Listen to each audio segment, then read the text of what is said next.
Well, good morning. Leader Chuck Schumer may think that every day that goes by, the shutdown gets better for the political prospects of the Democrats, but every day that it goes by, it gets a lot worse for the American people. Now, Democrats, senators might start to feel that a little bit personally when they try to fly out of airports, and you see some of the impacts that are already occurring with respect to TSA and air traffic control. And families around the country are already seeing the impacts, and it's about to get a whole lot worse. Because we just needed 5 more votes, 5 more Democrat votes that the Democrats wouldn't give us yesterday, the American people are going to miss a lot more and feel a lot more pain and miss a lot more paychecks in the very near future. So shame on the Democrats. Shame on the Democrats for doing this to the American people. I mean, look at that. Really? Every day gets better for us? Every day gets better for us. That's their thought about what this shutdown means. So shame on the Democrats for what they're doing to the American people. Republicans want our troops to get paid. We want our air traffic controllers to get paid. We want our TSA agents to get paid. We want our border control agents to get paid. And we have voted that way now in the United States Senate 7 times to open up the government. Democrats in the Senate are the last hurdle to getting the government open again and the American people back to work. But what? Instead, they've decided to pander to their far-left activist base who are cheering what's going on here. And the Democrats tend to be so afraid, I guess is the only thing, or running scared from that far-left activist base, that they are willing to put that ahead of what's in the best interest of the American people. Well, it's time for them to get a backbone.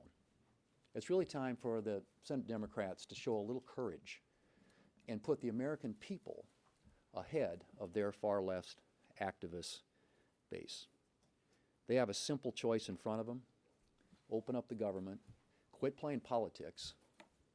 Quit talking about how it gets better for us because we're looking at the polling and we think that we're winning. This is all that's between this country and their government being open again. It's this bill. You've seen it before. It's passed the House of Representatives. It's sitting at the desk of the Senate. It could be picked up and passed today, put on the President's desk where he has said he will sign it into law. The government opens back up. People get paid. Troops get paid. Air traffic controllers get paid. TSA agents get paid. Border Patrol agents get paid. And we get back to working on behalf of the American people. That's what that's really, this is it. This is all that is between this country being back to work again, and it's 5 Democrats in the United States Senate. We have a majority of United States senators. 55 out of 100 senators are voting to open up the government. We need 5 bold, courageous Democrats with a backbone who are willing to take on their far-left activist base, join us in passing this. Could do it anytime, anytime. Send it to the President, he'll sign it into law. It's that simple. Something they've done 13 times when they had the majority here in the United States Senate and President Biden in the White House. 13 different times. Continuing resolutions are a routine practice around here. They don't get hijacked for extraneous policy writers, and we didn't do that. No gimmicks, no policy writers, no partisan attachments to the bill that came over that the Speaker and the House passed and sent to the Senate. It's just a straight-up bill to keep our government open so we can continue the appropriations process and get back to work for the American people. Speaker Johnson. I want to thank Leader Thune for strong principled leadership over here in the Senate. They have held the line and done the right thing. I'm so delighted that he keeps holding up our House product here. Obviously, this is something we're very proud of. Why? Because it is a clean CR. And what is so historic about what's happening right now is that never in history, never before have you been able to write that a party closed the government over a clean CR. This is the first time. These political antics are frankly ridiculous, and real Americans are being hurt. In my press conference a few hours ago, many or most of you were there, and we talked about how Chuck Schumer is very clearly, and the Democrats who are his accomplices here in the Senate, are very clearly causing pain for the American people for their own political survival. And I shared a couple of headlines. I'll share them here again. Politico yesterday, their headline, quote, "Chuck Schumer's critics are satisfied." See, he's trying to appease the radical left base of his party. That's clearly what's going on, and no one can deny it. And apparently it's having the desired effect. Here's another one. CNN reported yesterday, Democrats say even missed paychecks for U.S. troops won't be enough to end the shutdown alone. It continues. The co-founder of Indivisible, radical left group, as you know, Chuck Schumer hasn't surrendered yet. Quote, "I call that progress." David Hogg, the former DNC vice chair, too radical even for the DNC. They kicked him out. Okay, he said yesterday, "We give credit where credit is due. This is a big step up for Chuck Schumer." There was Democrat aide. This one's pretty amazing. CNN reported a few hours ago. The shutdown will last as long, this is the aide reporting on what's being said behind closed doors with the senators on the Democrat side. The shutdown will last as long as public perception is on their side, short of, quote, planes falling out of the sky. Because air traffic controllers are experiencing a shortage now, I guess? I mean, it's just absolutely stunning. The Republican Congress has voted 8 times now. Once in the House, 7 times in the Senate. In fact, Lily, will you bring that up? I think visual aids are helpful sometimes because they're trying to obscure these simple facts. Okay, these are the facts. These are the dates. The Republicans in Congress have now voted 8 times to pay the troops and all other federal workers. We did it on September 19th in the House 3 weeks ago today, and now the Senate, under Leader Thune's leadership, has voted 8 times. These are the dates. September 19th they did it. September 30th, October 1st and 3rd and 6th and 8th and 9th, over and over and over. The Republicans voted to open the government and pay the troops, and the Democrats every single time voted for them not to be paid, not to pay TSA agents. If your flight's canceled today, you can blame it on the Democrats. They are the ones that are making sure that air traffic controllers have shortages. We don't want planes falling out of the sky, for heaven's sake. They're making a mockery of this, and it is outrageous to us. You got 2 very even-tempered guys here. Thank you, Lily. You got 2 very even-tempered guys here. We don't get upset a lot. We don't get our feathers ruffled, okay? But this is so outrageous. It's so beyond the pale because real people are being hurt. You got 700,000 federal workers that will receive paychecks today, followed by an additional 400,000 workers on 10/14. That's their last paycheck. That is the last paycheck they're going to have until the Democrats reopen the government. You got 1.3 million troops, active duty soldiers and airmen, sailors. They're going to miss their check on October 15th because the Democrats dug their heels in and showed that they didn't care. 8 times they have voted not to pay these people who are serving and protecting all the rest of us. You have 2 million federal civilian workers and 1.3 million active duty military service members who are now going to be harmed. You also have Veterans Health Services and nutrition programs for young mothers and infants. They're all being stalled and encumbered. You've got FEMA services, flood insurance policies that can't be renewed or written while this is all shut down in the middle of a hurricane season. It goes on and on and on. The harm is real. It is very damaging, and it is outrageous to us that Democrats are playing games so they can appease their base. Now, we've heard, and I'll turn it back over to the leader, take some questions, but we've heard, and many of you have reported already, this Hate America rally that they have coming up for October 18th. The Antifa crowd and the pro-Hamas crowd and the Marxists, they're all going to gather on the mall. We got some House Democrats selling T-shirts for this event. It is an outrageous gathering for outrageous purposes, but the Democrats in the Senate have shown that they're afraid of that crowd, that they don't want to bow, that they want to bow to them, bow the knee to them, and they don't want to take incoming from them. And so they're willing to hold the American people hostage so that they don't have to face an angry mob that's a big chunk of their base.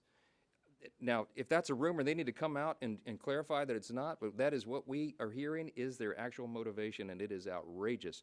All this has got to come to an end. Turn it back over to the leader. Good afternoon. 55 votes, you say. Why not go ahead and use this as an opportunity if things are so dire to get rid of the filibuster? Use the nuclear option. Well, that's the filibuster, as you know, supermajority requirement is something that makes the Senate the Senate. And honestly, if we had done that, there's a whole lot of bad things that could have been done by the other side. The 60 vote threshold has protected this country, and frankly, that's what I think this last election was largely about, because if the Democrats had won the majority, they probably would have tried to nuke the filibuster. And then you'd have 4 new United States senators from Puerto Rico and the District of Columbia. You'd have a packed Supreme Court. You'd have abortion on demand, a whole bunch of things that were on that laundry list. They had about 6 or 7 things that they were going to do when they nuked the filibuster. And so the filibuster protects. It's been a voice for the minority. It gives the minority a say in what happens in this country. The founders created the Senate uniquely that way for that specific reason. And so it's just really not that complicated. All it takes is a little backbone, a little courage on behalf of 5 Democrats to do what they have done and what we've done for decades when it comes to funding the government. Continuing resolutions, as we pointed out 13 different times in the last 4 years with Biden in the White House and the Democrats with the majority in the Senate, this was done. It's a routine thing. And it's just, this is outrageous what they are doing. And it is. They ought to be ashamed, because this just doesn't get done. You don't hijack the federal government to try and create $1.5 trillion in new spending, free health care for non-citizens, and you can go right down the list. I mean, this isn't even realistic. I mean, they're not serious people, and it's time they came to their senses and did the right thing for the American people. Are you feeling any pressure on the filibuster? No, nobody's pressuring. Well, there's always pressure on the filibuster, sure. Yeah, I mean, there are folks out there who think that is the way we ought to do things around here, simple majority.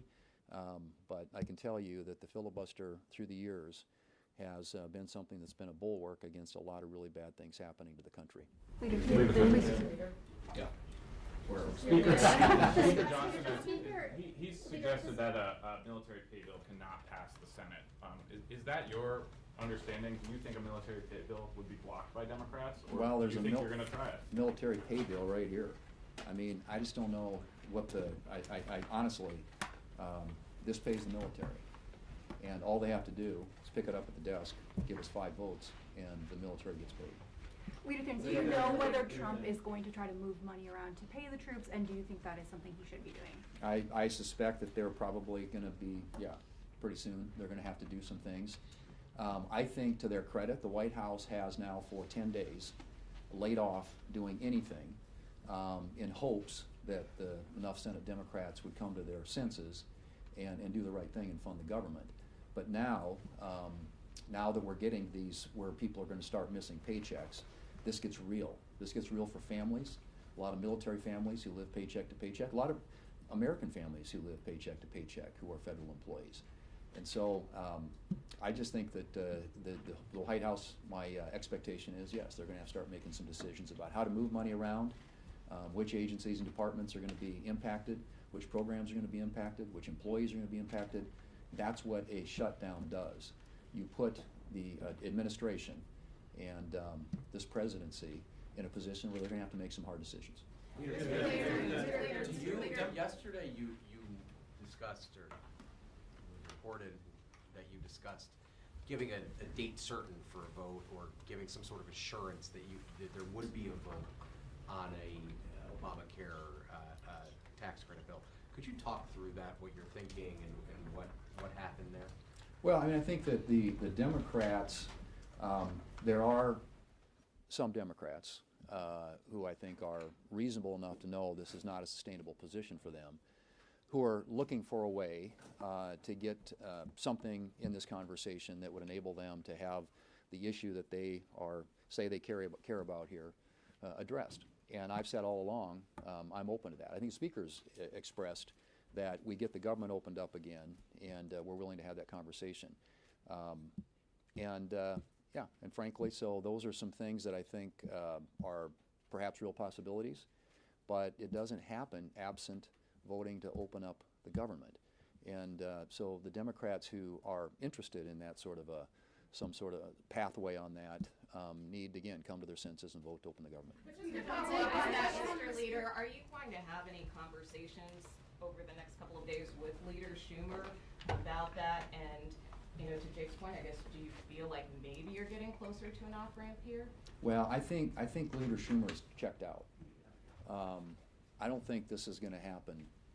I think this is going to happen organically with enough reasonable Senate Democrats who care enough about doing the right thing for their country and not what's in the best interests of their left-wing political base to come forward and help us find a solution. And those conversations continue. But, you know, the insistence of the Democrat leadership on their you know, plan or nothing else is, I mean, I don't know how do you even come forward with a proposal that has $1.5 trillion in new spending, wipes out everything that we did last summer with the reconciliation bill, including the $50 billion that goes to rural hospitals, and wipes out all the provisions that banned free health care to non-citizens. I mean, really? You think that's going to pass the Senate or even come close to getting a vote in the House or a signature by the President? What they're talking about is unserious. It's been unserious from the very beginning. So, yes, if they want to sit down and talk about opening up the government and doing some of the things that I've suggested and we've suggested, which is, you know, allowing the conference committee to work on the 3 appropriation bills we passed, bringing other appropriations bills to the floor so we can start funding the government the old-fashioned way, and there's an interest on both sides in doing that. And yeah, a conversation about what we do on the expiring enhanced ACA subsidies. And there's a lot of conversations going on around that. But that doesn't happen until we get the government open. I wanted to know, you got a call with the Freedom Caucus and you said you were working on rescissions and that rescissions would come up again potentially. Rescissions is something that the Democrats have said is a reason that perhaps there's a lack of trust. Can you both address the question of trust with the Democrats as well as what rescissions are you talking about? Let's talk about trust. Who's in good faith? We sent over this clean document. We didn't load it up with any partisan priorities because we're not playing games here. We wanted to keep the lights on so that we can continue the appropriations process to spend the taxpayers' money more responsibly. I did a conference call within the last hour with the House Freedom Caucus and a lot of journalists, and one of the questions was, are you all concerned about the national debt? You darn right we are. The Republicans are. The Democrats don't seem to care. We crossed this $37 trillion threshold. It is not a sustainable situation. It took us a long time as a nation to get into this financial hole, and we are doing everything we can in every possible way to get us back to sound fiscal responsibility. And what does that include? Well, not only an infusion of pro-growth policies like we implemented with the One Big Beautiful Bill, the Working Families Tax Cut package, so many things that are going to help the economy short-term and long-term. But also, we have to reduce spending. We have to. The government spends too much. It's too large. It does too many things. It does almost nothing well. As Reagan used to remind us, government is not the solution to the problem. Government is the problem. And so are we in favor of reducing spending? Yes. That we're trying to do that in a responsible manner. The reconciliation package that we passed saves $1.6 trillion of taxpayer funds. We eliminated fraud, waste, and abuse. We worked towards efficiency to get the government working better for the people. We're proud of that. There's no legislative body in the history of planet Earth that's ever saved $1.6 trillion or anything close to that. But it's the first of many steps.